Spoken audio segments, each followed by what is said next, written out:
Naririnig niyo ba guys yung music? Ang ganda naman ng gasoline station na to. Worship song guys. Speaker nila oh.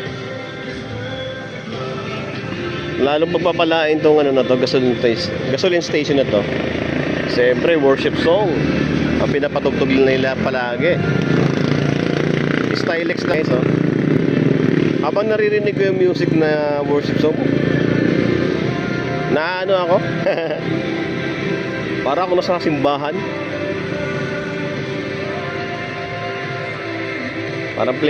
Parang feeling ko hindi aksidente na aabutan ako ng ulan dito para marinig ko ang worship song na to guys. So praise the Lord for the reminders. Because it's Sunday, so hindi tayo nakapag-charge. So napakaganda ng mensahe ng amin.